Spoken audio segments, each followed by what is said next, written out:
तो केरल ब्लास्ट से जुड़ी तमाम अपडेट्स हम आपको लगातार दे रहे हैं एबीपी न्यूज पर। केरल ब्लास्ट की फर्स्ट रिपोर्ट आपको दिखाएंगे। ग्राउंड जीरो पर सबसे पहले एबीपी न्यूज पहुंचा है। ब्लास्ट वाली जगह से पहली रिपोर्ट सिर्फ एबीपी न्यूज पर, जहां पर ब्लास्ट हुआ वहां पर एबीपी न्यूज पहुंचा। सबसे पहले कन्वेंशन सेंटर से पहली रिपोर्ट एबीपी न्यूज आपको दिखाएगा। तो ब्लास्ट वाली जगह से पहली रिपोर्ट हम आपको दिखाएंगे। ग्राउंड जीरो पर सबसे पहले एबीपी न्यूज पहुंचा है। कन्वेंशन सेंटर जहां पर यह ब्लास्ट हुआ है, जहां पर इस हादसे को अंजाम दिया गया, एबीपी न्यूज पर केरल ब्लास्ट की फर्स्ट रिपोर्ट आपको दिखाएंगे। ग्राउंड जीरो पर एबीपी न्यूज मौजूद सबसे पहले। इस वक्त हम जामरा इंटरनेशनल कन्वेंशन सेंटर के बाहर मौजूद है, जहां पर रविवार सुबह एक के बाद एक हुए 3 सीरियल ब्लास्ट से अफरा तफरी मच गई। आपको बता दूं इस समय एनएसजी और जो एनआईए के साथ जो केरला पुलिस की टीम है अंदर इन्वेस्टिगेशन कर रही है। फॉरेंसिक टीम यहां पर पहुंची है और जो सैंपल्स हैं वो उठाए जा रहे हैं, जिससे पता चल सके कि किस तरह का जो विस्फोटक है वो इस ब्लास्ट के लिए इस्तेमाल किया गया था। हालांकि केरला पुलिस की तरफ से पहले ही साफ कर दिया गया है कि आईडी का इस्तेमाल किया गया था। लो इंटेंसिटी के ब्लास्ट थे जिसमें एक महिला की अब तक मौत हो चुकी है और करीब 40 लोग इन सीरियल ब्लास्ट के अंदर घायल हुए हैं। पिछले 3 दिनों से इस कन्वेंशन सेंटर के अंदर एक समुदाय का कार्यक्रम चल रहा था और रविवार को तीसरा दिन था, यानी आखिरी दिन, और करीब 2 से 2,500 हजार लोगों की भीड़ थी। सुबह 9:20 पर पहला धमाका होता है, जिसके बाद अफरा तफरी मच जाती है और उसके 5 मिनट बाद दूसरा और फिर तीसरा। करीब 15 मिनट के अंदर 3 धमाकों से जो पूरा कन्वेंशन सेंटर है वो दहल गया, अफरा तफरी मच गई। जो लोग थे वो बाहर निकलकर भागने लगे, लेकिन जिन जगह पर धमाके हुए थे वहां पर आग लग गई और करीब 3 दर्जन से ज़्यादा जो लोग हैं वो इस धमाके की चपेट में आए, जिसमें एक महिला की मौत हो गई है। एक शख्स को हिरासत में लिया गया है जिसका दावा है कि जो ये धमाके थे उसने किए हैं और उसी से जो फिलहाल एनआईए की जो टीम है, एनएसजी की जो टीम है वो पूछताछ कर रही है, जिससे पता चल सके कि उसके दावों में कितनी सच्चाई है, कहां से उसने जो विस्फोटक है वो प्रोक्योर किए थे, किस तरीके से वो उसने ये आईडी जो बॉम्ब था वो बनाया, क्या वो सच बोल रहा है, जांच को भड़काने की कोशिश कर रहा है, कहीं ऐसा तो नहीं कई बड़े आतंकी संगठन इस पूरे सीरियल ब्लास्ट के पीछे। ऐसे कई सवाल हैं जिनकी जांच के लिए जो दिल्ली से एनआईए की टीम है वो यहाँ पर पहुँच चुकी है, आईबी के लोग पहुँचे हुए हैं, एनएसजी की टीम है वो इस पूरे मामले की अब जांच में जुटी है। कैमरामैन सुनील के साथ वरुण जैन, एबीपी न्यूज, कोच्चि, केरला। वहीं आपको बताएं कि केरल ब्लास्ट में अब तक 2 लोगों की मौत हो गई है। सीरियल ब्लास्ट में 50 से ज्यादा घायल बताए जा रही हैं। एर्नाकुलम के अस्पताल से ग्राउंड रिपोर्ट हम आपको दिखाएंगे। इस रिपोर्ट में हम आपको बताएंगे कि कितने लोग जख्मी हैं। सीरियल ब्लास्ट में आपको बताएं कि 50 से ज्यादा लोग घायल हुए हैं और 2 लोगों को अपनी जान गंवानी पड़ी है। केरल के एर्नाकुलम में एक कन्वेंशन सेंटर में जब ईसाइयों की एक सभा चल रही थी, उसी दौरान हुआ एक बड़ा धमाका जिसमें अब तक 2 लोगों की मौत हो चुकी है। और इस वक्त हम मौजूद हैं एर्नाकुलम के उसी मेडिकल कॉलेज पर जहां पर जो घायलों का इलाज चल रहा है। इस अस्पताल में 18 लोग भर्ती हैं जहां पर इलाज चल। ये वो लोग हैं जो कि उस दौरान कन्वेंशन सेंटर में मौजूद थे और जब धमाका हुआ है तो वो गंभीर रूप से घायल हुए हैं। और इस अस्पताल में अभी 18 लोग मौजूद हैं और उनमें से 4 लोग अभी भी ऐसे हैं जिनकी हालत काफ़ी गंभीर बताई जा रही है। इसमें एक 12 साल की लड़की भी है जिसके लिए बताया जा रहा है कि वो बुरी तरह से जली हुई है, क्योंकि धमाका इतनी तेज़ था कि जो वहाँ पर एक महिला थी जिनकी मौत हुई है उनके शरीर के जो है को बहुत ज़्यादा क्षति हुई है। उनका जो शरीर वहीं पर उन्होंने दम तोड़ दिया है। वहीं एक और जो है जो व्यक्ति जिसकी मृत्यु हुई है वो जब अस्पताल में पहुँचे हैं उनका यहाँ पर जो है इलाज चल रहा था, लेकिन बुरी तरह से झुलसे हुए थे और वहाँ पर उनकी मौत हुई है। तो इस तरीके से 2 लोगों की मौत हुई है। अब तक जो है 36 से ज़्यादा लोग जो है इसमें जो है घायल बताए जा रहे हैं और उसमें से 4 लोग अभी भी ऐसे हैं जिनकी हालत काफ़ी गंभीर बनी हुई है। तो फिलहाल एक तरफ जो है यहाँ पर डॉक्टर्स अस्पताल में इलाज कर रहे हैं, कोशिश ये कर रहे हैं कि लोगों की जान बचाई जा सके, तो दूसरी तरफ अगर हम बात करते हैं जांच एजेंसी की, तो जांच एजेंसी की कोशिश ये है कि इस मामले का जो पहलू है, आखिर ये जो हमलावर है जिसने पुलिस के सामने सरेंडर किया है, क्या वाकई में वही जो हमलावर है भी या उसी ने जो इस तरीके से जो है इस घटना को अंजाम दिया है। क्योंकि आईडी यानी कि एक एक्सप्लोसिव जो आईडी का इस्तेमाल किया गया है वो इस तरीके से उस शख्स के पास कहां पहुंचा, किस तरीके से इस घटना को अंजाम दिया गया, वो अकेला व्यक्ति था या और भी लोग शामिल थे, ये तमाम वो पहलू हैं। और अभी पुलिस की जांच, इसी वजह से पुलिस, भले वो व्यक्ति जो है दावा कर रहा हो कि उसने इस घटना को अंजाम दिया है, लेकिन पुलिस की जांच तमाम पहलुओं को लेकर भी है। तो अंकित गुप्ता और वरुण जैन की रिपोर्ट हमने आपको दिखाई। एबीपी न्यूज सबसे पहले ग्राउंड जीरो पर पहुंचा था, किस तरीके से ब्लास्ट हुआ, 3 ब्लास्ट एक साथ, आईईडी का इस्तेमाल यहां पर हुआ, ये सब हमने आपको बताया। साथ ही आपको एक और बड़ा अपडेट दे दें, आईईडी के इस्तेमाल की खबर के बाद जांच का दायरा और भी ज्यादा बढ़ गया है। एनएसजी की टीम घटनास्थल पर मौजूद है और ऐसे में मौके से सबूत जुटा रही है जांच एजेंसियां। तो लगातार वहां पर जो टीम पहुंची है वहां पर सबूतों को जुटाया जा रहा है। पूरे मौका वारदात पर पहुंचकर एनएसजी की टीम घटनास्थल पर पूरा मुआयना कर रही है और वहां पे जितने भी लोग हैं उनसे भी जानकारी ली जा रही है, सबूत भी जुटाए जा रहे हैं। जांच एजेंसियां वहां पर पहुंच गई और आपको बताएं कि इसी लिहाज से सुरक्षा केरल से लेकर दिल्ली तक में बढ़ा दी गई है। हमारे साथ कन्वेंशन सेंटर में जो ब्लास्ट हुआ था वहां से वरुण जैन हमारे साथ जुड़े हैं और जिस अस्पताल में घायलों का इलाज जारी है वहां से अंकित गुप्ता हमारे साथ जुड़े हैं। पहले तो मैं सबसे पहले वरुण जैन के पास जाना चाहूंगी। सबसे पहले ब्लास्ट वाली जगह पर आप मौजूद है वरुण, आपने फर्स्ट रिपोर्ट में बताया कि कन्वेंशन सेंटर के अंदर भी एनएसजी की टीम मौजूद है। ये बताइए कि क्या एनआईए की टीम भी वहां पर पहुंची हुई है? देखिए बिल्कुल एनआईए, एनएसजी और जो कोची पुलिस है वो अंदर मौजूद है और जो घटना की जगह है वहाँ पर पड़ताल चल रही है। हालांकि अब से कुछ मिनटों पहले एनएसजी की एक टीम जो थी वो यहाँ से उस ब्लास्ट वाली जगह से कुछ सैंपल्स जो है वो उठा कर लेकर गई है, जिससे कि पता चल सके कि किस तरह का जो एक्सप्लोजिव है उसका इस्तेमाल किया गया। साथ ही इस पूरे धमाके के पीछे की जो साजिश है उसको एनआईए बेपर्दा करने में जुट गई है। जिस तरीके से डोमिनिक मार्टिन नाम के शख्स की इस पूरे घटनाक्रम के अंदर एंट्री हुई, जिसने सरेंडर कर जिम्मेदारी ली कि उसने ये धमाके किए हैं, तो उसके दावों की सच्चाई भी अब एनआईए पता करने में जुट गई है कि आखिरकार कैसे कोई एक शख्स इस तरीके से सीरियल ब्लास्ट को अंजाम दे सकता है। क्या उसके साथ कोई और लोग शामिल थे? कहीं ऐसा तो नहीं वो जांच को भटकाने के लिए इस तरह की बात कर रहा हो, क्योंकि कई सवाल खड़े हो रहे हैं। डोमिनिक मार्टिन का दावा है कि जो समुदाय के लोग यहाँ पर थे वो उनसे नाखुश था, वो एंटी नेशनल देश विरोधी गतिविधियों में शामिल थे। अगर ऐसा था तो सवाल जांच एजेंसी के सामने यह भी है कि आखिरकार उसने तीसरे दिन को ही क्यों धमाके के लिए चुना।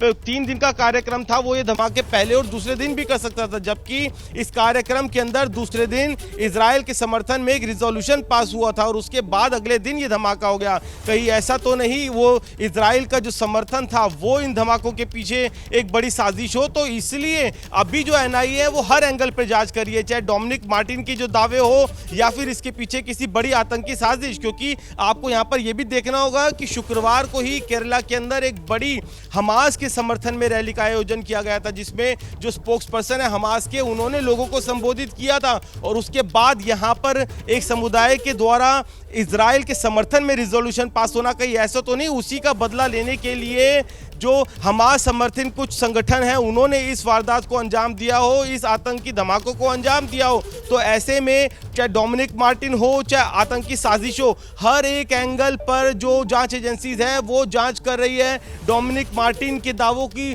पड़ताल के लिए आसपास लगे जो सीसीटीवी हैं, यहाँ पर कन्वेंशन सेंटर में जैसे दावा कर रहे हैं वो आया था, क्या जब वो आया उसके हाथ में कुछ सामान था, बॉम्ब था, टिफिन था या नहीं था, किस समय वो अंदर था, किस समय वो यहाँ इस कन्वेंशन सेंटर से बाहर निकला? तो इन सब कड़ियों को जोड़कर जो दावे हैं डोमिनिक मार्टिन के उनकी पड़ताल की जा रही है और साथ ही आतंकी साजिश को भी अभी पूरी तरीके से रूल आउट नहीं किया गया है। जी बिल्कुल वरुण, यहाँ पर एक बहुत बड़ा सवाल यही उठ रहा है कि जो डोमिनिक है वो असल हमलावर है या फिर महज मोहरा है, और इसको लेकर जांच एजेंसियां वहां पर पहुंच गई। अंकित के पास चलेंगे। अंकित, देर शाम इस ब्लास्ट से जुड़ा एक और बड़ा एंगल सामने आया कि केरल की लोकल मीडिया और वहां के पुलिस अधिकारियों ने दावा किया कि डोमिनिक नाम के एक शख्स ने ये ब्लास्ट किया है और उसने अपना जुर्म भी कबूल लिया। हालांकि एबीपी न्यूज डोमिनिक के वायरल वीडियो की यहाँ पर पुष्टि नहीं कर रहा, लेकिन अंकित हम आपसे ये समझना चाहेंगे कि ये डोमिनिक वाली थ्योरी को लेकर वहां क्या कुछ चर्चा है? क्या डोमिनिक सिर्फ मोहरा या चेहरा कोई और है? जी बिल्कुल, यही सबसे बड़ा सवाल है कि डोमिनिक सिर्फ मोहरा या फिर चेहरा जो है उसका कोई और है, या फिर उसके साजिश के तार कहीं और तक जुड़ रहे हैं। देखिए, सबसे बड़ा सवाल जो वरुण जिस बात का जिक्र कर रहे हैं ना कि आईडी यानी कि इम्प्रोवाइज्ड एक्सप्लोसिव डिवाइस, ये वो जो है वो एक तरीके से वेपन है जिसका जो इस्तेमाल अमूमन आतंकी करते हैं आतंकी घटनाओं को अंजाम देने के लिए। तो आखिर डोमिनिक के पास आईडी कैसे पहुंच गया, सबसे बड़ा सवाल यही है, क्योंकि अमूमन जो है आईडी इम्प्रोवाइज्ड एक्सप्लोसिव डिवाइस किसी भी जो है आम व्यक्ति के पास में ऐसे नहीं पहुंच जाता है। वो कैसे तैयार होता है, उसके लिए बाकायदा जो है लोगों को ट्रेनिंग दी जाती है। जो आतंकी हैं वो ट्रेनिंग लेकर के आते हैं और इस डिवाइस का इस्तेमाल करते हैं। और इसी वजह से जो एनएसजी की टीम यहां पर पहुंची है, 12 से 14 घंटे हो चुके हैं, करीबन 14 घंटे से ज्यादा का वक्त हो गया है, लेकिन अभी भी कन्वेंशन सेंटर में एनएसजी की टीम मौजूद है और वो सबूतों को उठा रही है। इतना ही नहीं, जहां पर ये जो ब्लास्ट हुआ है उस दौरान वहां पर जो भी लोग मौजूद थे उनको बहुत ज्यादा जो है चोटें आई हैं।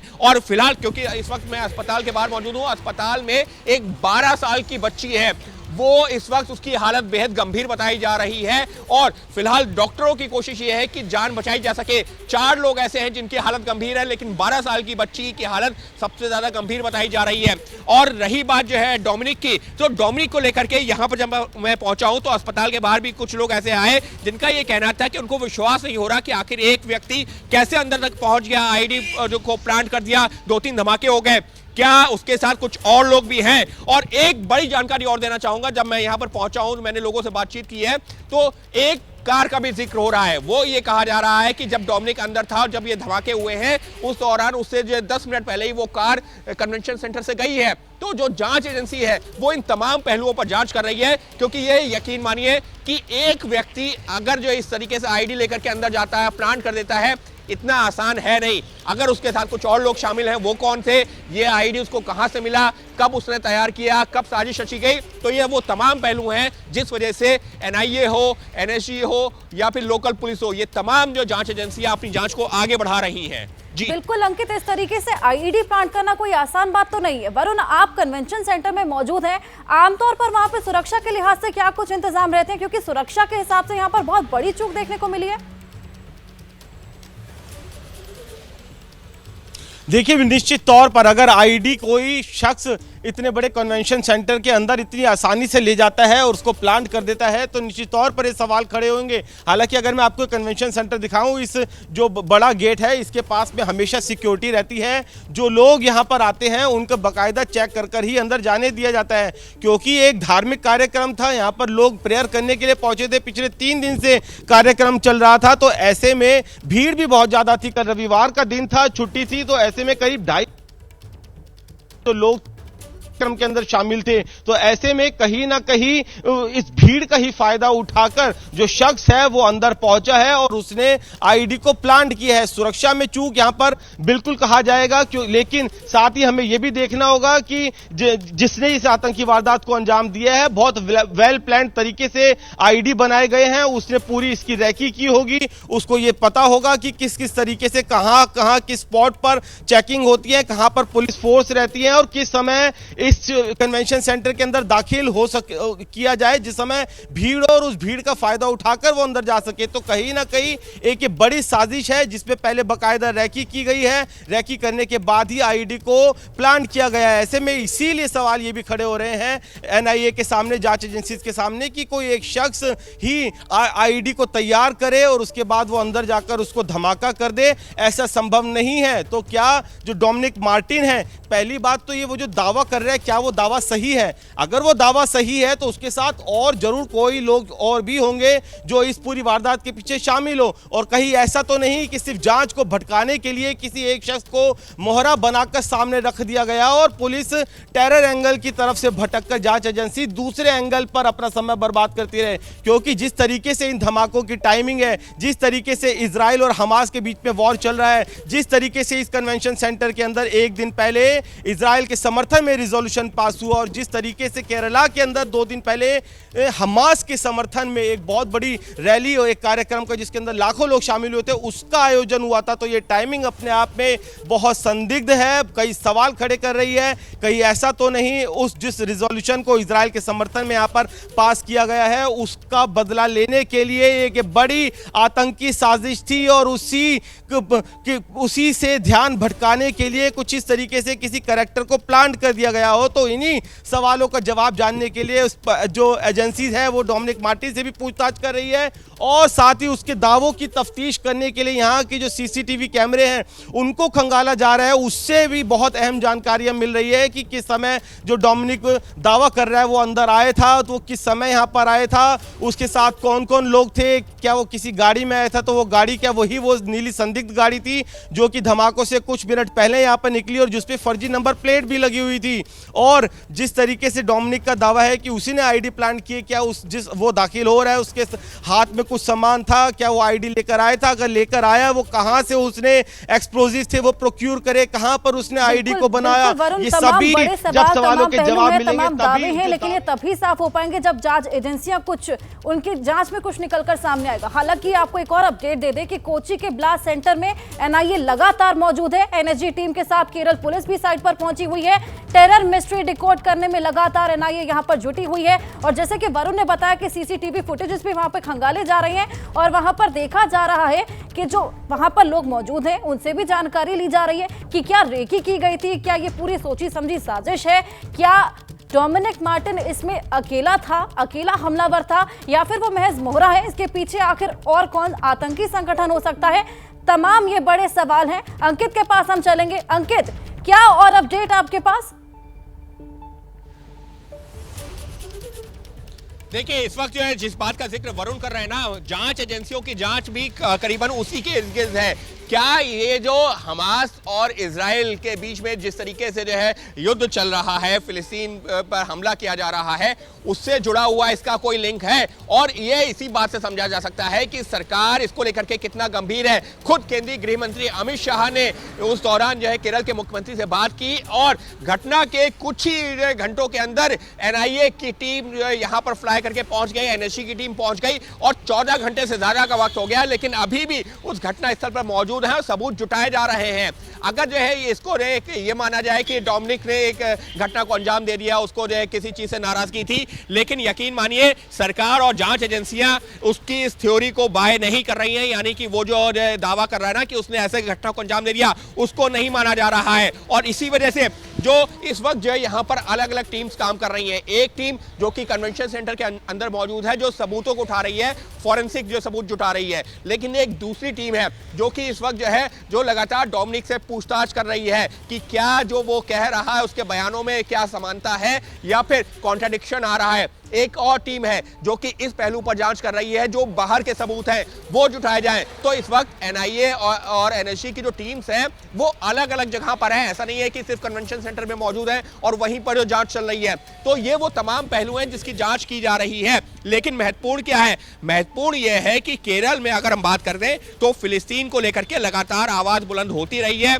कि फिलिस्तीन को लेकर के भारत सरकार का जो रुख है वो सही नहीं है, भारत सरकार को फिलिस्तीन के सपोर्ट में आना चाहिए। लेकिन यहां पर यह भी बताना जरूरी है कि हमास एक आतंकी संगठन है, उसने जिस तरीके से हमला किया था इजराइल पर और निर्दोषों की जान ली थी, दुनिया भर में उसका विरोध हो रहा था और भारत सरकार ने अपना वही स्टैंड रखा है कि हम एक तरफ जो है जो गाजा पट्टी में जो आम जनता है अगर वो इफेक्ट हो रही है तो उसको भी मदद पहुंचाई जा रही है, लेकिन अगर हमास की बात की जाए तो वो आतंकी संगठन है और उसके साथ भारत सरकार नहीं खड़ी है। लेकिन यहाँ पर केरल की मैं बात करूं जहां पर इस वक्त मैं मौजूद हूं अस्पताल के बाहर, वहां पर कई ऐसे संगठन हैं जो ये चाहते हैं कि भारत सरकार फिलिस्तीन को लेकर के सॉफ्ट रुख अपनाए और वो आवाज यहां पर आपको जगह जगह सुनाई पड़ेगी। और इसी वजह से जो केंद्रीय जांच एजेंसियां यहां पर पहुंची हैं वो उन पहलुओं पर ही खास तौर पर ध्यान दे रही हैं कि क्या वाकई में यह हमास, फिलिस्तीन और इजराइल का जो इस वक्त युद्ध चल रहा है उससे जुड़े हुए इसके तार। क्योंकि फिर मैं दोहरा रहा हूं कि ये जो इम्प्रोवाइज्ड एक्सप्लोसिव डिवाइस यानी आईईडी है, ये ऐसे किसी के पास में पहुंच जाना और इस तरीके से प्लांट कर देना इतना आसान नहीं है, क्योंकि आईईडी का इस्तेमाल आतंकी घटनाओं में होता रहा है और इसी पहलुओं पर जांच आगे बढ़ रही है। जी अंकित, बताया जा रहा है कि केरल में 2 सभाएं भी हुई थी, जिसमें एक में हमास की खिलाफत की गई थी, एक में हमास को सपोर्ट किया गया था और उसमें भी एक धमाका हुआ था। जी बिल्कुल, ये जो अगर जो वरुण ने भी उस बात का जिक्र किया तो मैं उसी को जो दोहराना भी चाहूंगा कि अभी 2 दिन पहले यहाँ पर एक जो सभा हुई जिसमें फिलिस्तीन का सपोर्ट किया गया और उसमें शामिल कौन हुआ? वो वर्चुअल तरीके से हमास का एक आतंकी ने उस सभा को संबोधित किया था। इस तरीके की जानकारी निकल के सामने आई है और उसको लेकर अपने आप में कई तरह के सवाल थे कि एक आतंकी संगठन के आतंकी, हमास का जो आतंकी है जिसने इजराइल के ऊपर हमले किए थे, उसके आतंकी को इस तरीके से वर्चुअल तरीके से संबोधित करने की परमिशन कैसे दी जा सकती है? क्या ये एक बड़ी चूक नहीं है? खुफिया एजेंसियों के लिहाज से, पुलिस और प्रशासन के लिहाज से वो अपने आप में सवाल था। और उसी के 2 दिन बाद ही ये धमाका होना, जहां पर वो जो क्रिश्चियन कम्युनिटी के लोग थे जो कि जिसमें ज्यूश लोग भी उनके साथ में रहते हैं, वहां पर इस तरीके से जो धमाका होना अपने आप में कई तरह के सवाल खड़ा करता है। और इसी वजह से डोमिनिक मार्टिन का जो बयान है कि मैं जो नाखुश था इन लोगों से और मैंने जाकर के प्लांट कर दिया, उसको इतनी आसानी से स्वीकार नहीं किया जा सकता। और ये बात अगर हमको समझ में आ रही है तो जांच एजेंसियां तो हमसे कहीं आगे उनके पास में जानकारियां मौजूद हैं। और इसी वजह से जब डोमिनिक वहां पर पहुंचा है तो उसका जो सोशल मीडिया का अकाउंट है उसको पहले सस्पेंड किया गया है, जहां पर उसने वो वीडियोस डाले थे। और अब जांच इस बात की चल रही है कि पिछले कुछ वक्त के दौरान जहां पर उसका जो है कॉल आईडी रिकॉर्ड भी निकाला गया, सीडीआर भी निकाला गया है, कॉल डिटेल रिकॉर्ड भी, कि उसने किन लोगों से संपर्क किया था, किन लोगों के संपर्क में था, आईडी कहां से प्रोक्योर किया, कहां से लेकर आया, और क्या यह मुमकिन है, फिर मैं वही दोहरा रहा हूं, क्या मुमकिन है कि एक व्यक्ति जाकर के इस पूरी घटना को अंजाम दे दे? यही सबसे बड़ा सवाल जिसकी जांच एजेंसियां तफ्तीश कर रही हैं। बिल्कुल अंकित, वरुण के पास चलेंगे। वरुण, इस धमाके की गूंज इतनी भयावह है कि केरल से लेकर अब दिल्ली तक में सुरक्षा एजेंसियां तैनात कर दी गई हैं। सार्वजनिक स्थलों पर, चर्च पर लगातार वहां पर जांच की जा रही है और साथ ही जो संदिग्ध व्हीकल्स हैं उनमें भी जांच पड़ताल की जा रही है।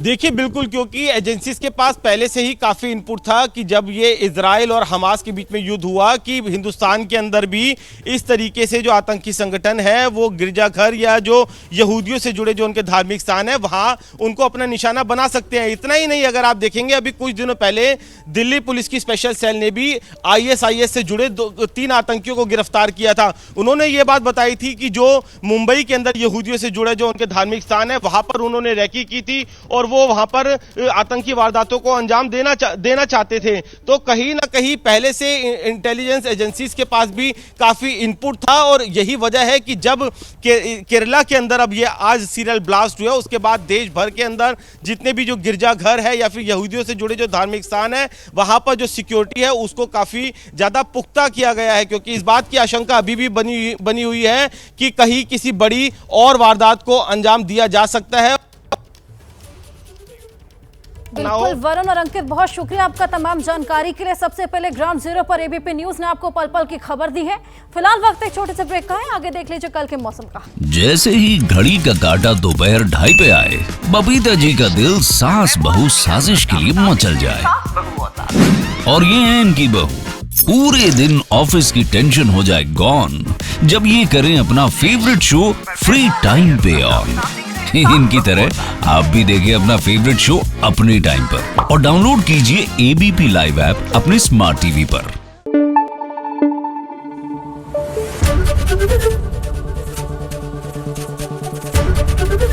एबीपी न्यूज आपको रखे आगे।